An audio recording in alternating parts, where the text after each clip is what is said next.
सभी को सादर नमस्ते। साथियों, आज जब संसार रंगों और शोर शराबे में डूबा है, तब हम यहाँ ऋषि दयानंद के उन सिद्धांतों पर विचार करने आए हैं जो हमें कीचड़ से निकालकर केसरिया ज्ञान के रंग में रंगना सिखाते हैं। आज हम जानेंगे कि कैसे यह होली हमारे स्वास्थ्य की रक्षक है, क्यों हम इसे नवानिष्टि नए अन्न का यज्ञ कहते हैं, और कैसे हम अविद्या की इस होलिका को जलाकर अपने भीतर विवेक का प्रहलाद जीवित रख सकते हैं। भाइयों और बहनों, आज फागुन की यह पूर्णिमा केवल कालचक्र की एक तिथि मात्र नहीं है।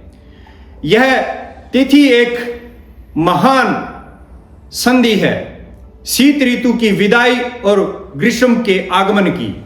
यह तिथि साक्षी है प्रकृति के नव श्रृंगार की, जहां पुराने पत्ते झड़ रहे हैं और नई कोपलें जन्म ले रही हैं। लेकिन विचार कीजिए, यदि केवल प्रकृति ही अपना चोला बदले और हमारा मन ईर्ष्या, द्वेष और अविद्या के पुराने गड़े सले विचारों से भरा हो, तो क्या हमारा उत्सव मनाना सार्थक होगा? आजकल तो लोग कहते हैं, स्वामी जी साल में एक दिन तो छूट दे दो, एक दिन हुड़दंग कर लेने दो। साथियों, आर्य समाज छूट देने के लिए नहीं बल्कि जागृत करने के लिए बना है। ऋषि दयानंद ने हमें वह दृष्टि दी है जो भीड़ के पीछे नहीं चलती बल्कि भीड़ को सही रास्ता दिखाती है, सत्य का पथिक बनाती है। आज संसार होली के नाम पर नशे की गर्त में डूब रहा है, लेकिन एक आर्य इस अग्नि के सामने खड़ा होकर अविद्या के नाश का संकल्प लेता है। आज जब संसार होली के नाम पर केवल कीचड़ और नशे में डूबा है, तब आर्य समाज का यह मंच हमें सावधान करने आया है। मैं देख रहा हूं कि आज हमारे युवाओं के भीतर एक नई ऊर्जा है, लेकिन इस ऊर्जा को सही दिशा की आवश्यकता है। हम उस संस्कृति के उत्तराधिकारी हैं जिसने विश्व को किण्वन्तो विश्वम आर्यम का नारा दिया। अतः आज के इस उत्सव का प्रारंभ हम केवल शब्दों से नहीं बल्कि एक ऐसी संकल्प से करेंगे जो हमारे पूर्वजों के गौरव और ऋषि दयानंद के सपनों को जीवंत कर दे। आइए अपने रगों में बहते हुए उस आर्य रक्त को स्मरण करें और इन पंक्तियों के माध्यम से अपने भीतर के सोए हुए पुरुषार्थ को जगाएं, जो हमें कायरता की होली से निकालकर वीरता और ज्ञान की केसरिया होली की ओर ले जाएगा। वेदों की मर्यादा लेकर फिर से गौरव पाएंगे, ऋषि दयानंद के सपनों का भारत देश बनाएंगे। नशा कुरीति पाखंडों की होली आज जलाना है, सच्चिदानंद कहे ज्ञान से सारा जग चमकाना है। इन पंक्तियों की गूंज केवल कानों तक नहीं बल्कि हमारे हृदय की गहराइयों तक उतरनी चाहिए। जब तक हम अविद्या और वैष्णव की इस होली को अपने भीतर नहीं जलाएंगे, तब तक बाहर की अग्नि मात्र एक दिखावा बनकर रह जाएगी। ऋषि दयानंद ने हमें सिखाया कि सत्य को स्वीकार करें और असत्य को छोड़ने के लिए हमेशा उद्यत रहना चाहिए। इसी महान उद्देश्य को सामने रखकर अगले कुछ समय हम इस वैचारिक यज्ञ में आहुति डालेंगे। हम जानेंगे कि कैसे हमारी पावन नवसृष्टि को विकृतियों ने घेर लिया है और कैसे हम पुनः वेदों के उस वैचारिक मार्ग पर, वैज्ञानिक मार्ग पर लौट सकते हैं जहां आनंद भी है और आरोग्य भी। इसी ऊर्जा और इसी संकल्प के साथ आइए हम प्रवेश करते हैं आज के मुख्य विषय के उस प्रथम सोपान में, जहां हम ईश्वर के प्रति अपनी कृतज्ञता और नवान इष्टि के रहस्य को समझेंगे। होली का असली प्राण है। आज संसार इसे होली कहता है, लेकिन वेदों की ऋचाएं इसे नवसृष्टि के नाम से पुकारती हैं। इस एक शब्द में जीवन का पूरा दर्शन छिपा है। नव यानी नया, सस्य यानी अन्न और इष्टि यानी यज्ञ। जरा कल्पना कीजिए उस किसान की जिसने हाड़ कंपाने वाली सर्दी में रातों को जागकर अपने खेतों को सींचा है। आज जब हम अपने लहलाते खेतों को देखते हैं जहां गेहूं की बालियां सोने की तरह चमक रही हैं और जौ के दाने पककर तैयार हैं, तो उसके मन में, उस किसान के मन में जो उल्लास होता है वही उल्लास होली है। लेकिन यहां एक बहुत बड़ा प्रश्न खड़ा होता है, क्या यह फसल केवल उस किसान के श्रम का फल है? विचार कीजिए, किसान ने बीज डाला, हल चलाया, खाद दी, लेकिन क्या उस बीज के भीतर अंकुर डालने की शक्ति किसान के पास थी? क्या सूर्य की वह उष्मा जो दाने को पकाती है किसान ने बनाई? क्या वह वर्षा जो धरती की प्यास बुझाती है मनुष्य के वश में है? निश्चित रूप से नहीं। यह उस निराकार सर्वशक्तिमान परमात्मा की व्यवस्था है। इसलिए आर्य संस्कृति का पहला पाठ कृतज्ञता। हमारा धर्म कहता है कि जिन देवों ने हमारी थाली भरने का प्रबंध किया है, उस नए अन्न का पहला दाना हमारे अपने मुंह में जाने से पहले उन देवों को यज्ञ की पवित्र अग्नि में आहुति बनकर जाना चाहिए। मित्रों, आपने देखा होगा कि जब कोई नया घर बनाता है तो गृह प्रवेश का यज्ञ करता है, तो फिर जब नया अन्न घर में आता है, जिससे हमारे शरीर का रक्त बनता है, जिससे हमारी संतानों का पोषण होता है, तो हम बिना यज्ञ किए उसे कैसे ग्रहण कर सकते हैं? नवसृष्टि का अर्थ ही यही है कि हे प्रभु, यह फसल तेरी है, यह धरती तेरी है, यह शरीर भी तेरा है, तूने जो दिया है उसका पहला हिस्सा हम यज्ञ में समर्पित करते हैं। मंत्र कहता है इदं नमम, यह अन्न मेरा नहीं है। जब एक व्यक्ति अग्नि में आहुति डालते हुए कहता है नमम, यह मेरा नहीं है, तो उसके भीतर का अहंकार भस्म हो जाता है। आज संसार में जो लड़ाई झगड़े हैं, जो ईर्ष्या है, यह केवल मम, यह मेरा है के कारण है। होली हमें न मम, यह तेरा है का मार्ग सिखाती है। लेकिन आज हमने क्या कर दिया? हम ईश्वर को धन्यवाद देने की बजाय नए अन्न का स्वागत नशे और हुड़दंग से करते हैं। जो अनाज पेट भरने के लिए था उसे जलाकर राख कर देते हैं या उसे सड़कों पर कीचड़ के साथ फेंक देते हैं। क्या यह ईश्वर का अपमान नहीं है? ऋषि दयानंद ने हमें सिखाया कि संसार का उपकार करना इस समाज का मुख्य उद्देश्य है। क्या अन्न की बर्बादी से संसार का उपकार होगा? आइए इस भाव को गहराई से समझने के लिए इन पंक्तियों पर गौर करें, जो हमें उस दाता की यादें दिलाएंगी और हमारे भीतर का समर्पण भाव जगाएंगी। दाता ने जो दिया हमें वह उसका ही उपहार है, बिन उसकी मर्जी के मिलता न कहीं भी प्यार है। सच्चिदानंद कहे यज्ञ में प्रेम सहित तुम आहुति डाल दो, उसके चरणों में झुक कर ही जीवन अपना पाल लो। इन पंक्तियों का सार यही है कि हम स्वामी नहीं, केवल प्रबंधक हैं, मैनेजर हैं। परमात्मा असली मालिक है। प्राचीन काल में हमारे पूर्वज नई फसल की बालियों को लेकर सामूहिक यज्ञ करते थे। उन अधपकी बालियों को जब अग्नि में भुना जाता था, उसे संस्कृत में होला कहा जाता था। यही होला कालांतर में होली बन गया। यह भुना हुआ अन्न स्वास्थ्य के लिए अमृत तुल्य है। यही है वह वैदिक विज्ञान। आज हम लकड़ियों को जलाकर राख कर रहे हैं, जबकि वैदिक काल में हम अन्न की आहुति देकर उस सुगंध को जन जन तक पहुंचाते थे। वह भुना हुआ अन्न होला अत्यंत सुपाच्य और स्वास्थ्यवर्धक होता था, जिसे प्रसाद रूप में बांटना सामाजिक समरसता का सबसे बड़ा प्रतीक था। अतः भाइयों, आज संकल्प लें कि हम अपने घर में नवान इष्टि करेंगे। हम केवल गुलाल नहीं उड़ाएंगे, हम ईश्वर की महिमा के गीत गाएंगे। हम उस दाता को याद करेंगे जिसने हमें इस योग्य बनाया कि आज हम उत्सव मना सकें, और आज हम उत्सव मना रहे हैं। मेरे आदरणीय आर्यजनों, अब हम उस विषय पर चर्चा करेंगे जो आज के इस आधुनिक युग के लिए सबसे अधिक प्रासंगिक है। अक्सर लोग प्रश्न करते हैं कि पंडित जी, स्वामी जी, लकड़ियां जलाना तो प्रदूषण फैलाना है, फिर आर्य समाज होली पर यज्ञ पर इतना जोर क्यों देता है? आज मैं उन लोगों को और आप सभी को वह उत्तर देना चाहता हूं जो हमारे ऋषियों ने हजारों साल पहले प्रयोगशालाओं में सिद्ध किया था। ऋतुओं का यह संधिकाल, जहां से वसंत की विदाई और ग्रीष्म की आहट शुरू होती है, प्रकृति में एक बहुत बड़ा परिवर्तन लाता है।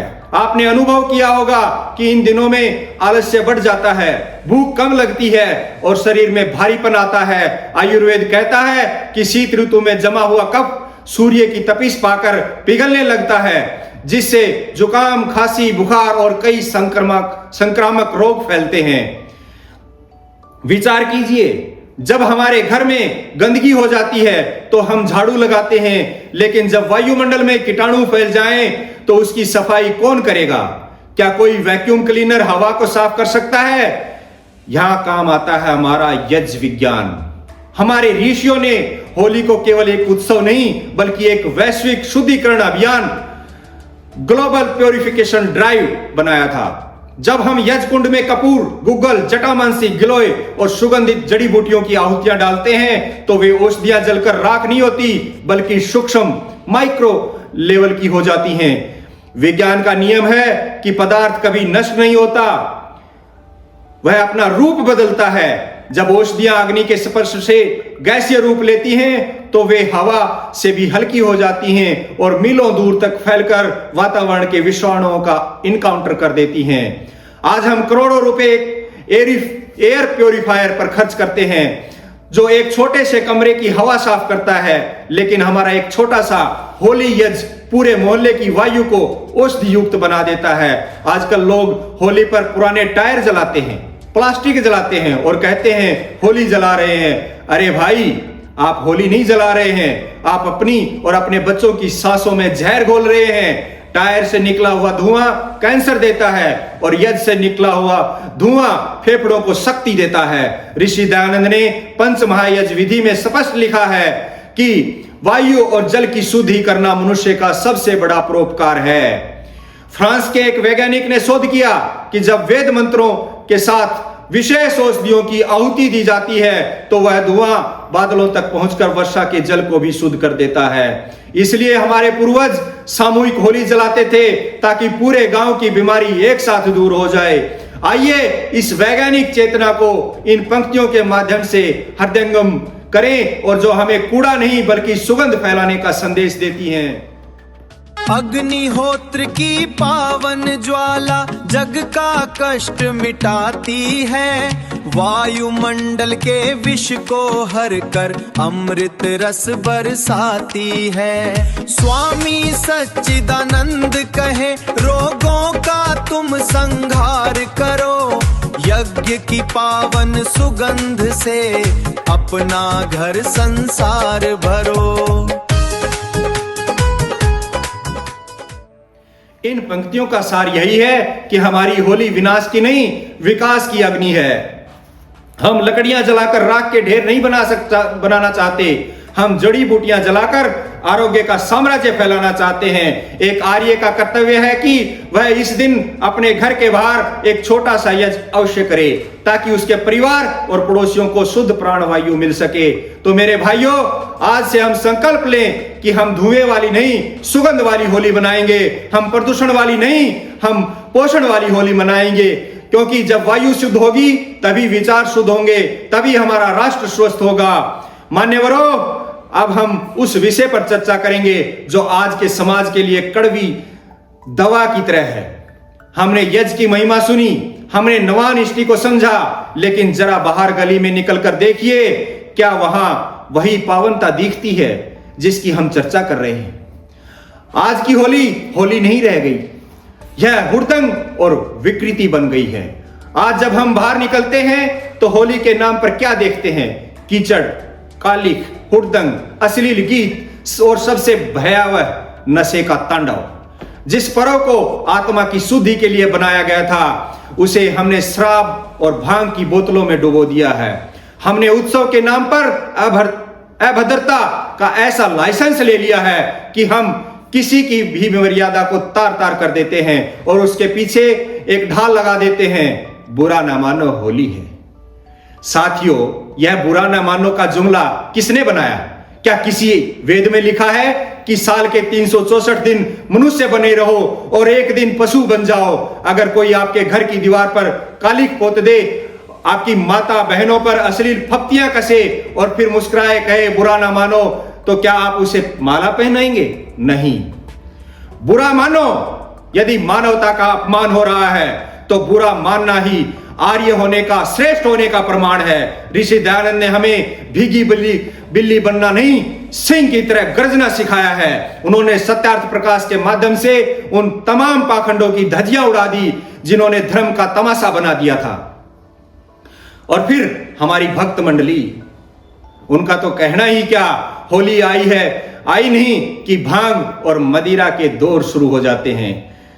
तर्क दिया जाता है यह तो शिव जी की बूटी है। अरे अज्ञानियों, शिव जी ने तो विष भी पिया था, क्या तुम में साहस है कि एक प्याला जहर पी लोगे? शिव का अर्थ है कल्याण, जो पदार्थ बुद्धि का नाश कर दे, जो पिता को पुत्र की पहचान न रहने दे, वह कल्याणकारी कैसे हो सकता है? विचार कीजिए, क्या नशे की हालत में कोई व्यक्ति धर्म की रक्षा कर सकता है?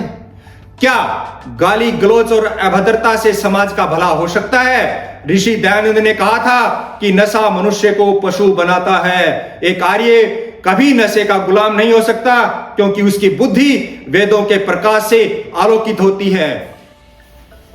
एक बार स्वामी दयानंद सरस्वती से किसी ने पूछा, महाराज आप हर चीज का खंडन क्यों करते हैं? लोग बुरा मान जाते हैं। ऋषि ने बड़े शांत भाव से कहा, मैं किसी व्यक्ति का खंडन नहीं करता, मैं उस झूठ का खंडन करता हूं जो मनुष्य को मनुष्य नहीं रहने देता। मेरा उद्देश्य किसी को दुखी करना नहीं है, बल्कि सबको सुख के मार्ग पर लाना है। आज होली के दिन ऋषि का वह संदेश हमें याद करना होगा। क्या हमारी होली ऐसी है कि हमारा पड़ोसी डरा हुआ अपने घर के किवाड़ बंद कर देता है? यदि हां, तो वह होली नहीं, वह असुरों का तांडव है। वैदिक होली वह है जहां द्वार खुलते हैं, जहां हृदय मिलते हैं, जहां वैर भाव की अग्नि शांत होती है। आइए ऋषि दयानंद के उस क्रांतिकारी स्वर को इन पंक्तियों के माध्यम से आत्मसात करें, जो हमें भीड़ की भेड़चाल से निकालकर विवेक की राह दिखाती हैं। पत्थर की पूजा छोड़ो, तुम मानव की सेवा करना सीखो। कीचड़ में तन को रंगने से बेहतर मन को धोना सीखो। सच्चिदानंद कहे वेदों का तुम अमृत पीना सीखो। शिव शंकर के अनुयायियों मर्यादा में जीना सीखो। इन पंक्तियों का संदेश स्पष्ट है। यदि हम स्वयं को आर्य कहते हैं, स्वयं को श्रेष्ठ कहते हैं, तो हमारे आचरण में वह श्रेष्ठता दिखनी चाहिए। होली पर रंगों का निषेध नहीं, लेकिन रंग सभ्यता के होने चाहिए। वेदों का रंग केसरिया है, जो त्याग, तपस्या और बलिदान का प्रतीक है। हमें समाज को यह दिखाना होगा कि बिना नशे के भी उल्लास मनाया जा सकता है, बिना गाली गलौज के भी प्रेम बांटा जा सकता है। अतः मेरे वीर साथियों, आज संकल्प लेकर उठिए कि हम इस उद्दंड का हिस्सा नहीं बनेंगे। हम अपनी गली, अपने मोहल्ले में ऋषि दयानंद की मर्यादा का ध्वज फहराएंगे। हम दिखाएंगे कि एक आर्य, एक श्रेष्ठ व्यक्ति की होली सत्य की होली होती है, संस्कार की होली होती है। मेरे प्रिय आत्मन, अब हम उस कथा के मर्म की ओर बढ़ते हैं जिसे हम बचपन से सुनते आ रहे हैं, लेकिन आज उसे आर्य समाज की तार्किक और आध्यात्मिक दृष्टि से देखना है। प्रहलाद और होलिका की कथा केवल एक पौराणिक प्रसंग नहीं है, बल्कि ये हर युग में मनुष्य के भीतर चलने वाले देवासुर संग्राम का जीवंत चित्रण है। विचार कीजिए, प्रहलाद कौन है? प्रहलाद का अर्थ प्रिकृष्ट है, आह्लाद। वह आनंद जो परमात्मा की भक्ति और सत्य के मार्ग पर चलने से मिलता है। प्रहलाद वह जीवात्मा है जो यह जानती है कि शरीर नश्वर है पर सत्य अविनाशी। और होलिका कौन है? होलिका उस अविद्या और अहंकार का प्रतीक है जिसे यह भ्रम हो गया था कि उसके पास सुविधाओं और वरदानों की ऐसी चादर है कि दुनिया की कोई आग उसे जला नहीं सकती। भाइयों, क्या आज हमारे समाज में हिरण्यकश्यप नहीं है? वह जो कहता है कि मैं ही भगवान हूं, वह जो कहता है कि पैसे और सत्ता के आगे धर्म को झुकना पड़ेगा। क्या आज हमारे घरों में होलिका रूपी बुराइयां नहीं है? वह ईर्ष्या, वह क्रोध, वह परनिंदा जो हमें लगता है कि हमारा कुछ नहीं बिगाड़ सकती। लेकिन याद रखिए, जिस दिन अहंकार की चादर सत्य की हवा से उड़ती है, उस दिन अविद्या की होलिका जलकर राख हो जाती है। इस कथा का सबसे बड़ा संदेश यह है कि प्रहलाद अग्नि में इसलिए नहीं बचा क्योंकि आग ठंडी थी, बल्कि इसलिए बचा क्योंकि प्रहलाद के भीतर सत्य का कवच था। ऋषि दयानंद ने हमें यही कवच पहनना सिखाया है। ऋषि के जीवन को देखिए, उन पर कितनी ही बार प्रहार हुए, उन्हें जल में डुबोने की कोशिश की गई, उन्हें विष दिया गया, उन्हें पत्थरों से मारा गया, लेकिन वह ऋषि दयानंद कभी विचलित नहीं हुआ। क्यों? क्योंकि उन्हें अपने देह से मोह नहीं था, उन्हें सत्य से प्रेम था। आज हम होलिका दहन के नाम पर सड़कों पर लकड़ियां तो जला देते हैं, लेकिन अगले ही पल फिर से वही झूठ, वही छल, वही कपट शुरू कर देते हैं। अगर बाहर की होलिका जल गई और भीतर की होलिका वैसी ही हरी भरी रही, तो क्या यह उत्सव सार्थक है? असली होली वह है जहां अधर्म की होलिका जले और विवेक का प्रहलाद सुरक्षित बाहर निकल आए। आइए सत्य और असत्य के इस शाश्वत संघर्ष को इन पंक्तियों के माध्यम से अपने भीतर उतारें, जो हमें आज के इस युग में प्रहलाद बनने का साहस प्रदान करेंगी। सत्य की राह पर चलना ही असली प्रहलाद कहाता है। अविद्या की होलिका को ज्ञान की अग्नि जलाता है। स्वामी सच्चिदानंद कहे अधर्म अंत में हार जाता है। सत्य का सूरज ही जग में अपनी ज्योति फैलाता है। इन पंक्तियों का सार यही है कि डरना छोड़ो। यदि आप सत्य के साथ हैं, यदि आप वेदों के मार्ग पर हैं, तो दुनिया की कोई भी शक्ति, कोई भी ताकत आपको पराजित नहीं कर सकती।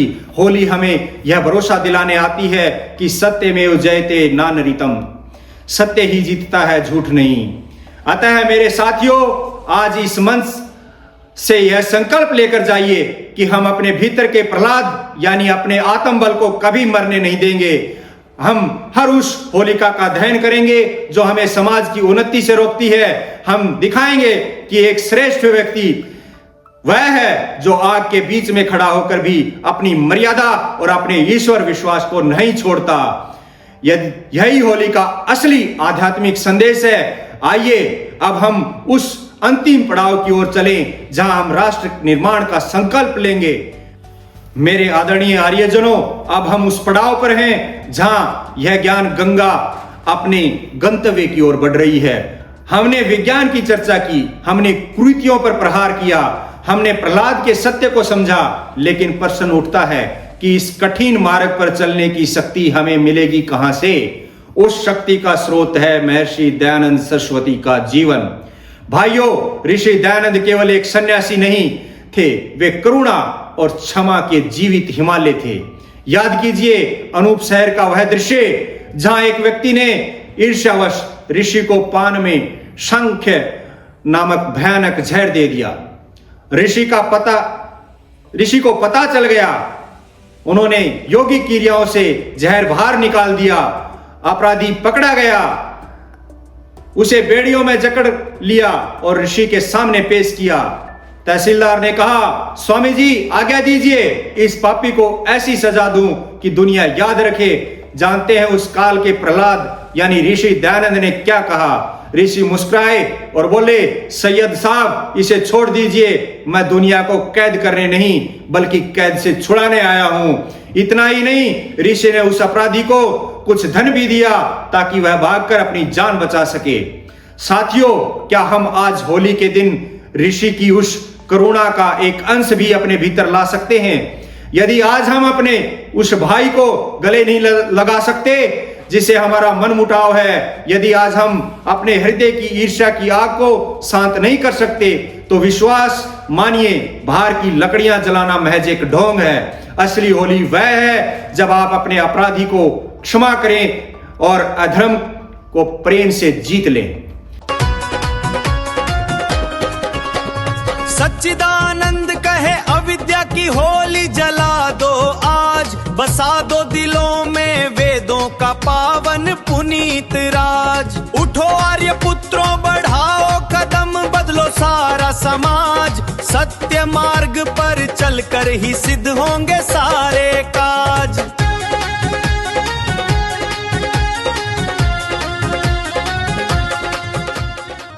अब समय आ गया है कि हम केवल श्रोता न रहें बल्कि परिवर्तन के संवाहक बने। आर्य समाज का उद्देश्य केवल व्याख्यान देना नहीं है बल्कि चरित्र का निर्माण करना है। आइए मेरे साथ अपनी आंखें बंद करें और उस परम पिता परमात्मा को साक्षी मानकर होलिका की इस पवित्र अग्नि के सम्मुख एक संकल्प लें।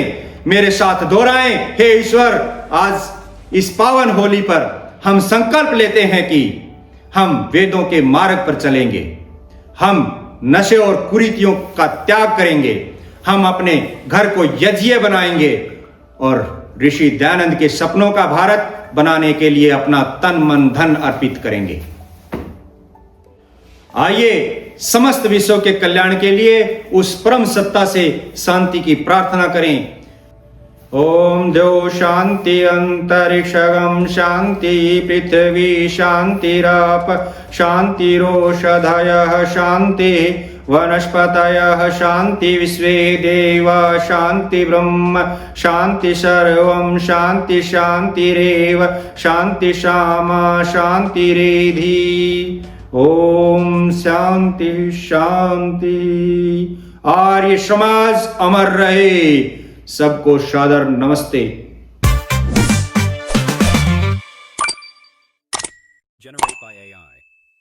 Generate by AI.